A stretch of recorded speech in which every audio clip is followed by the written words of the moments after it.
Baik, Assalamualaikum warahmatullahi wabarakatuh. Om Swastiastu, salam namo buddhaya, salam kebajikan, salam Pancasila. Selamat pagi.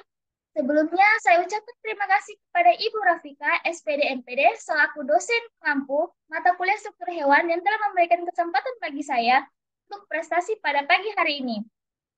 Topik prestasi yang akan saya bahas diskusi kali ini yaitu tentang sistem pencernaan pada hewan dan manusia.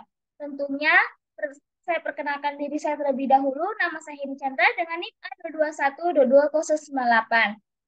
Ini materi dalam satu kalimat yang sangat menarik tentang sistem pencernaan pada hewan dan manusia. Yang dimana kita ketahui sistem pencernaan penting untuk mengubah makanan menjadi energi bagi tubuh manusia dan hewan. Seperti yang kita lihat di gambar di samping, yaitu terdapat beberapa organ-organ tubuh.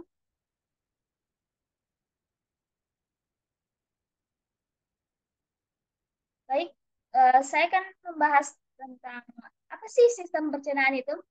Sistem pencernaan pada manusia merupakan serangkaian proses untuk mengubah makanan dengan bantuan enzim dan menyerap sari makanan yang dibutuhkan oleh tubuh. Di mana sistem pencernaan ini juga akan memecah molekul makanan yang kompleks menjadi molekul yang sederhana dengan bantuan enzim sehingga mudah dicerna oleh tubuh.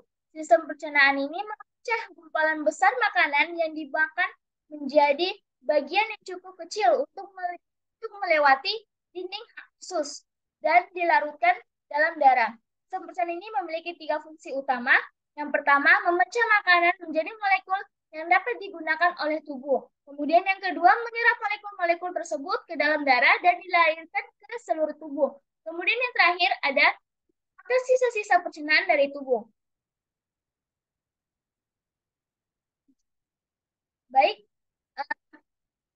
beberapa komponen utama dari sistem pencernaan ini. Yang pertama ada karbohidrat, di mana karbohidrat ini berfungsi sebagai sumber energi bahan pembentuk protein dan lemak, serta menjaga keseimbangan asam amino dan basa di dalam tubuh. Zat ini mengandung unsur C, H, dan O. Karbohidrat dibedakan menjadi dua, yaitu monosakarida atau gula sederhana, yang merupakan gula yang tidak dapat dipecahkan menjadi gula yang lebih sederhana lagi. Kemudian yang kedua ada gula menjepuk atau gula kompleks yang merupakan gula yang dapat dipecah menjadi gula tunggal atau monosakarida. Gula menjepuk ini dibedakan menjadi dua lagi, yaitu disakarida dan polisakarida. Setiap reaksi pemecahan glukosa akan menghasilkan energi dalam bentuk ATP atau disebut dengan adenosine trifosfat. Kemudian larutan untuk menguji keberadaan aluminium pada makanan adalah larutan gugol, sedangkan untuk pengujian gula dapat menggunakan larutan A dan B.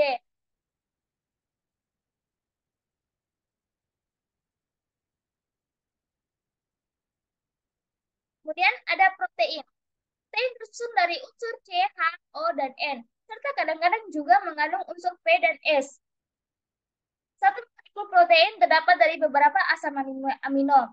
Terdapat 20 asam amino, 8 diantaranya disebut asam esensial yang harus didatangkan dari luar tubuh melalui makanan, yaitu isoleucin, leucin, lisin, methionine, fenilanin, seronin, triptofan, dan valin.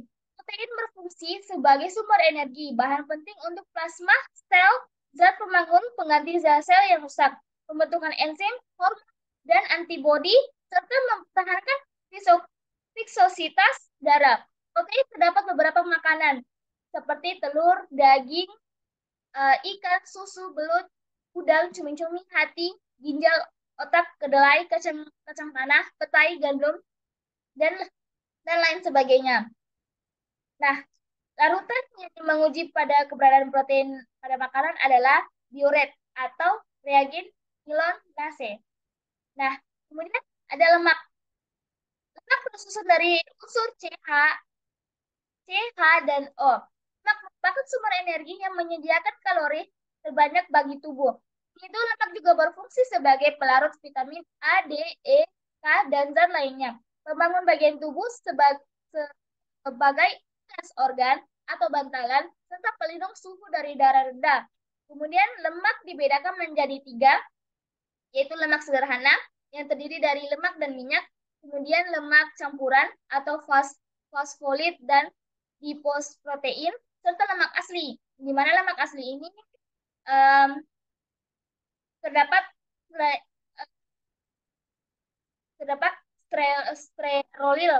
Dan selain itu, lemak juga dibedakan menjadi tingkat kejenuhannya. Yang pertama adalah asam lemak jenuh, di mana asam lemak jenuh ini asam lemak banyak terdapat pada hewan, misalnya mentega dan gaji. Asam lemak ini dapat meningkatkan kolesterol yang dapat memberikan masalah pada jantung dan pembuluh darah. Kemudian ada asam lemak tak jenuh. Asam lemak tak jenuh ini banyak terdapat pada lemak nabati dan biasanya terbentuk cairan. Untuk mengetahui keberadaan lemak pada suatu makanan dapat menggunakan kertas minyak. Itu jelas-jelas sekali kertas minyak yang mengandung unsur lemak pada um, jenuh dan tak jenuh. Kemudian ada vitamin. Vitamin juga dibutuhkan oleh tubuh walaupun dalam lemak yang sangat kecil. Vitamin berfungsi sebagai regulator atau pengatur zat, juga berperan penting terhadap tumbuhan, pemeliharaan kesehatan, dan reproduksi. Kekurangan vitamin dapat menderita vitaminosis. Nah, terakhir ada mineral. Mineral juga merupakan komponen yang vital bagi tubuh. Mineral penting untuk pembentukan hormon, tulang gigi, dan darah. Kekurangan mineral dapat mengakibatkan defiasi, di mana dapat kita lihat dalam tabel tersebut ada fungsi contoh serta gejala diferensiasinya. Seperti contohnya mineral pada kalsium atau Ca yang berfungsi sebagai pembentukan tulang gigi, pembentukan darah, menjaga aktivitas syaraf dan otot. Sumbernya yaitu terdapat pada susu, sayuran hijau, kacang-kacangan, dan daging. Dan gejala diferensiasinya ada kejang otot, ada darah sukar atau membeku. Kemudian yang terakhir ada fosfor. Fosfor itu fungsinya sebagai pembentukan tulang dan gigi, kontraksi otot, dan aktivitas syaraf. Dan contoh sumbernya yaitu terdapat pada susu, tepung, kacang-kacangan, daging, sayuran, telur, dan ikan. Kemudian gejala diferensiasinya yaitu lesu, tulang, dan gigi menjadi rapuh. Nah, sama mineral. Mineral disebut juga air. Air sangat esensial untuk kelangsungan hidup suatu makhluk hidup. Si air yaitu mengangkat nutrisi ke berbagai jaringan, mengangkut sisa-sisa metabolisme dari jaringan keluar tubuh, dan sebagai media berbagai reaksi kimia dalam tubuh. Nah, itu masuk sistem pencernaannya. Pada manusia, pencernaan makanan pada manusia melalui dua tahap, yaitu mekanis dan pencernaan kimiawi. Dan pencernaan mekanis ini merupakan proses perubahan molekul makanan yang besar menjadi molekul makanan yang lebih kecil. Sedangkan pencernaan kimiawi adalah proses perubahan molekul-molekul organik yang ada dalam bahan makanan dari bentuk kompleks menjadi bentuk yang lebih sederhana dengan bantuan enzim. Nah, seperti yang dilihat gambar di samping, dari lidah ke mulut, kemudian ke kelenjar, baru kelenjar sublinguus, baru ya, ya, dilihat dari gambar di samping ini, terdapat juga sampai dari lidah berakhir ke anus dan dicerna di dalam sini. Baik, bisa kita jabarkan dari rongga mulut ke lidah, kemudian kelenjar ludah, dan gigi. Lidah. Lidah tersusun oleh otot lurik yang diselubangi oleh selaput mukosa. Pada lidah terdapat papila-papila yang merupakan organ pengecap. Gerakan lidah berfungsi untuk membantu mencampur makanan dengan ludah dan mendorongnya masuk ke esofagus. Nah, kemudian kelenjar ludah. Kelenjar ludah dihasilkan oleh kelenjar ludah yang berjumlah 3 pasang. Kelenjar ludah didekati telinga disebut glandula parotis, menghasilkan ludah yang mengandung enzim atau amilase yang berguna untuk mengubah amilum menjadi glukosa. Di rahang bawah terdapat glandula submakalistrisil dan glandula subladigularis. Kemudian yang terakhir ada gigi. Gigi manusia tumbuh mulai dari usia 6 bulan, tentunya pada usia 6 tahun ini gigi susu anak berjumlah 20. Sejak usia 6 sampai 14, gigi mulai tanggal dan berganti menjadi gigi tetap atau permanen. Seperti yang dilihat, ini gigi seri atau misosor, kemudian gigi gerangan depan atau P, gigi taring C, gigi belakang M. Maka rumus gigi itu sebagai berikut. Baik, kemudian terdapat esofagus. Nah, kerongkongan merupakan tabung otot yang panjangnya sekitar 25 cm yang panjang di akhir rongga mulut hingga lambung. Kerongkongan terdiri dari 3/3 otot lurik dan 2/3 otot polos. Dalam kerongkongan terjadi gerak peristaltik yang mendorong makanan dari rongga mulut menuju lambung. Kemudian ada lambung, yaitu esfenokaridal atau lubang lambung selalu dalam keadaan tertutup. Akan tetapi secara refleks akan terbuka bila ada makanan yang masuk. Lambung berupa kantung besar yang terdiri dari bagian-bagian. Yang pertama ada kardia, terletak di sebelah atas detak jantung. Kemudian fundus, bagian yang membulat dan terletak di tengah. Kemudian yang terakhir ada pilorus, bagian yang berada di dekat usus. Nah, ini kardia, ini fundus, dan ini pilorus.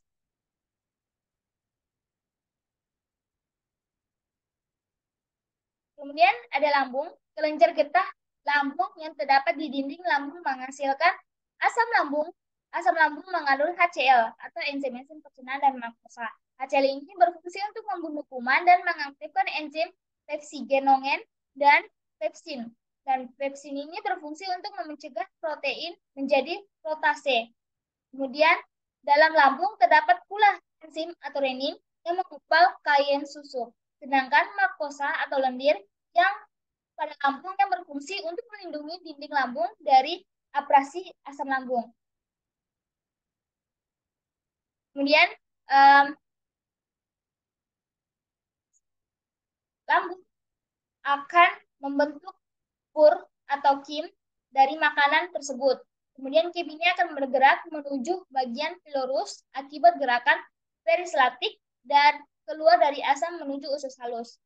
Dan usus halus dalam usus halus pencernaan lemak dan protein hasil pencernaan dioksilid atau fili.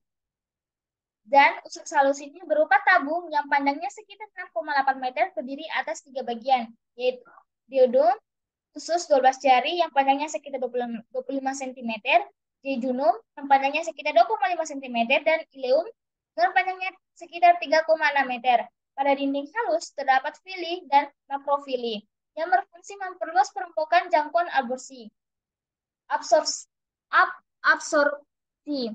Nah, seperti yang dilihat di gambar di samping, ini lumen, ini fili, ini jelaskan tadi fili. Kemudian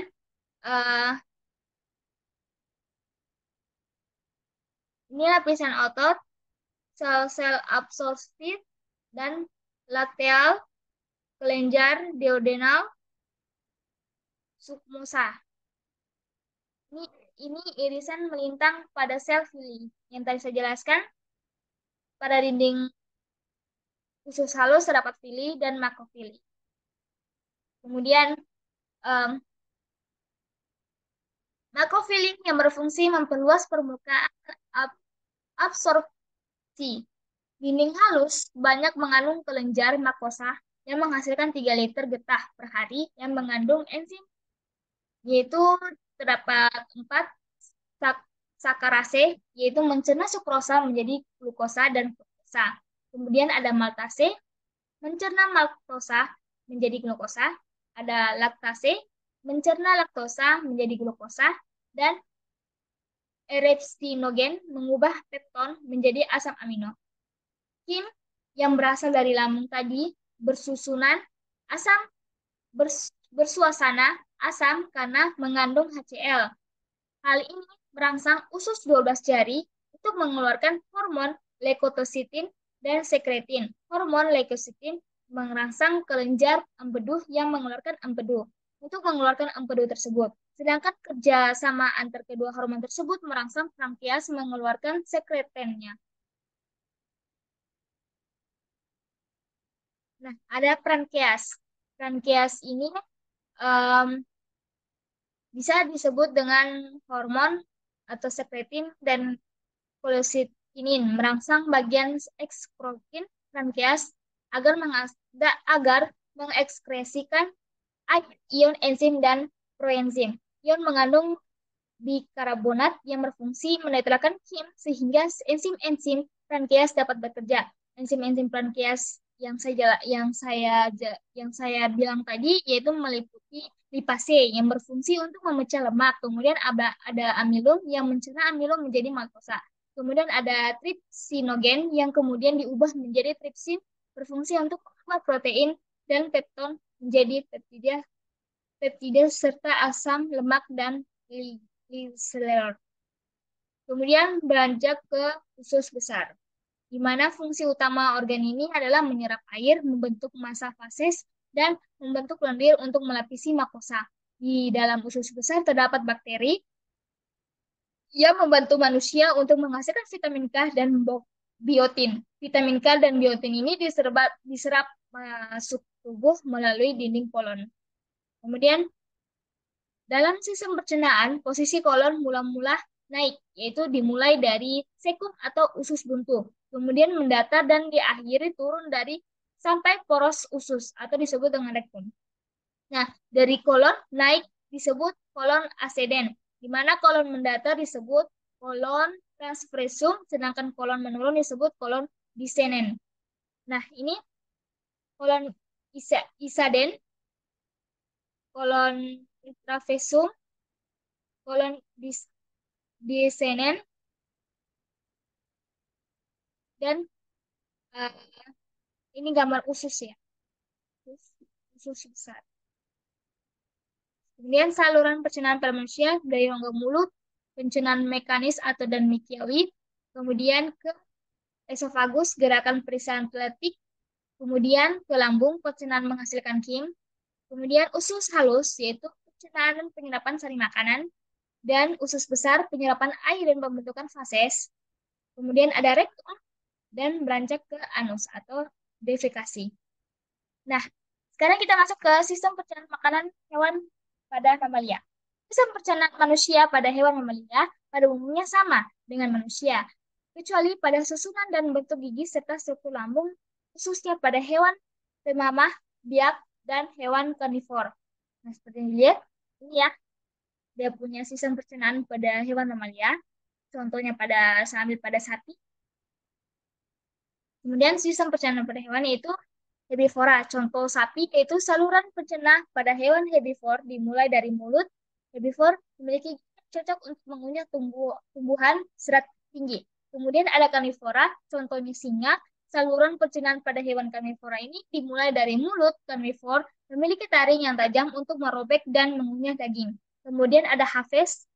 Saluran pencernaan Hafes ini atau disebut dengan burung terdiri dari atas mulut kerongkongan, pembolok, lambung kelenjar, lambung pengunjah atau empedal, usus halus, usus besar, rektum, dan kloaka. Kemudian reptil, saluran pencernaan pada reptil terdiri atas mulut, kerongkongan, lambung, usus, dan kloaka. Dan amfibi. Saluran pencernaan pada amfibi terdiri atas mulut, kerongkongan, esofagus, sambung, sentrikulus, dan usus. Di mana usus ini sama ya dengan manusia. Dan kloaka. Ikan saluran pencernaan ikan terdiri atas mulut, kerongkongan, lambung, usus, dan anus. Dari dalam rongga mulut ikan terdapat lidah pendek yang berada di dasar mulut. Kemudian perjalanan makanan pada sistem hewan ruminisia yaitu rumput di mulut dikunyah. Kemudian esofagus, rumen, pencernaan polisakarida, protein, dan fermentasi selulosa oleh enzim selulase. Kemudian ke retikulum, yaitu membentuk bolus, beranjak ke mulut dikunyah lagi. Kemudian retikulum dan omasum. Kemudian abomasum, yaitu pencernaan oleh enzim pencernaan. Nah, gangguan pada kelainan pada sistem pencernaan, yaitu kolik adalah rasa nyeri pada perut karena mengonsumsi makanan yang mengandung zat yang menyerang perangsang, misalnya cabai, lada, dan jahe. Kemudian ada malabropsi, yaitu adalah kelainan kemampuan lambung dan usus untuk menyerap sari makanan menjadi tidak sebaik yang seharusnya. Kemudian ada malnutrisi adalah gangguan kesehatan gizi dapat karena berlebihan, kekurangan, atau ketidakseimbangan gizi. Kemudian ada kerancuran makanan dapat terjadi karena alergi terhadap makanan tertentu atau zat adiktif yang terkandung di dalamnya. Keracunan makanan dapat mengakibatkan gatal-gatal, pengumpalan, mual-mual, sakit kepala, bahkan kematian. Kemudian ada konstipasi, yaitu adalah sulit buang air besar karena proses terlalu keras. Kemudian ada peritonitis, yaitu efek infeksi pada rongga perut. Kemudian ada appendicitis adalah radang pada appendix, yaitu umbai cacing, disebut juga radang usus buntu. Dan terakhir ada parotitis, adalah radang pada kelenjar parotitis atau penyakit gondok. Ada diare, adalah keluarnya fases dalam bentuk encer karena infeksi pada kolon, infeksi bakteri, atau jenis protozoa, disebut dengan penyakit diuretis. Kemudian ada siros hati, adalah radang pada hati karena pergantian sel-sel hati dengan jaringan serabut. Kemudian ada herbun, adalah mengalirkan kembali cairan kolontes, cairan GERTIS atau cairan lambung yang terlalu asam karena banyaknya HCl ke bagian esofagus. Kemudian peptikum juga lambung adalah kerusakan selaput lendir karena faktor seperti psikosomatis, toksin, ataupun kuman-kuman seperti Streptococcus. HCl akan merusak selaput lendir lambung. Ulkus peptikum disebut juga penyakit MAH atau penyakit MAH. Dan ada stomatitis, adalah radang jaringan-jaringan halus dalam rongga mulut. Kemudian ada gastroenteritis, adalah radang pada selaput lendir, dinding, lambung, dan usus yang disertai diare dan kenyang-kencang. Kemudian ada gastritis, adalah radang selaput lendir pada dinding lambung. Cara penanganannya yang terjadi pada hewan, yaitu apabila terkena gangguan atau kelainan sistem pencernaan. Yang pertama, konsultasi terlebih dahulu kepada dokter apabila terkena penyakit yang terserang oleh bakteri, virus, dan infeksi-infeksi yang terjadi pada hewan. Kemudian pasti diberikan alternatif atau obat khusus untuk hewan dari dokter hewan. Kemudian apabila terjadi juga, kita terus memberikan pertolongan pertama seperti memberikan air, nutrisi air yang cukup, yang sangat banyak pada hewan, memberikan air mineral pada hewan, kemudian menjaga tempat tinggal hewan, entah itu di kandang maupun di sekitarnya, harus dalam keadaan bersih dan sehat. Kemudian hindari makanan yang terlalu kering. Berbanyak makanan yang basah untuk hewan. Dan konsultasi ke dokter seperti yang saya jelaskan tadi. Nah, konsultasi ini biasanya kita tahu infeksi apa, bakteri, jamur, serta virus apa yang terserang oleh hewan tersebut. Menjaga nutrisi yang seimbang, minum air yang cukup, tempat yang bersih, kemudian mengonsumsi sehat yang bergizi. Itu saja yang bisa saya prestasikan pada pagi hari ini. Lebih dan kurangnya saya mohon maaf. Saya tutup. Wabillahi taufiq wa hidayah. Wassalamualaikum warahmatullahi wabarakatuh. Shalom.